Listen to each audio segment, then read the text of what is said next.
President Obama's legacy will certainly be an interesting and historic one, even by Commander-in-Chief standards. But as he visited troops in Hawaii Christmas Day and proclaimed an end to the war in Afghanistan, some are already debating whether his comments will prove regrettable. We've been in continuous war now for almost 13 years. Afghanistan has a chance to rebuild its own country.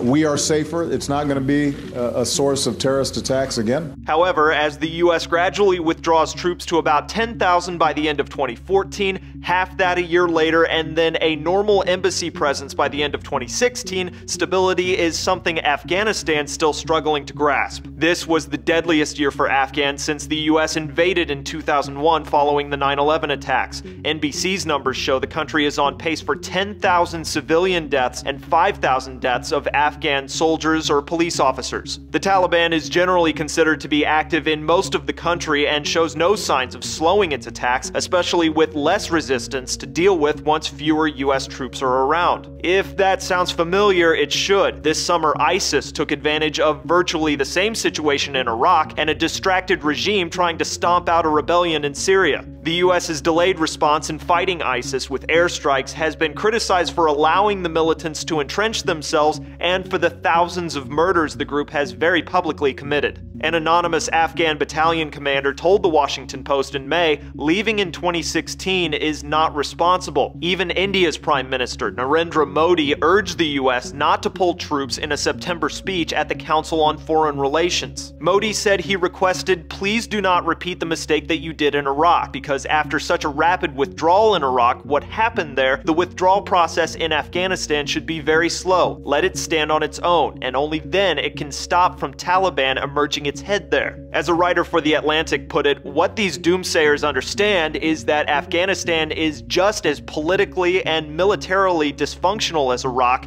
only poorer. But Afghanistan itself, as we look into the future, is going to be messy.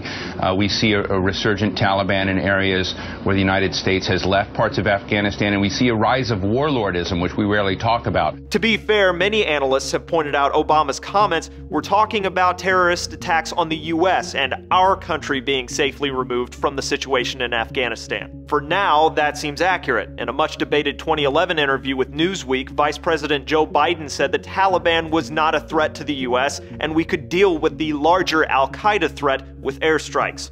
For Newsy, I'm Cliff Judy.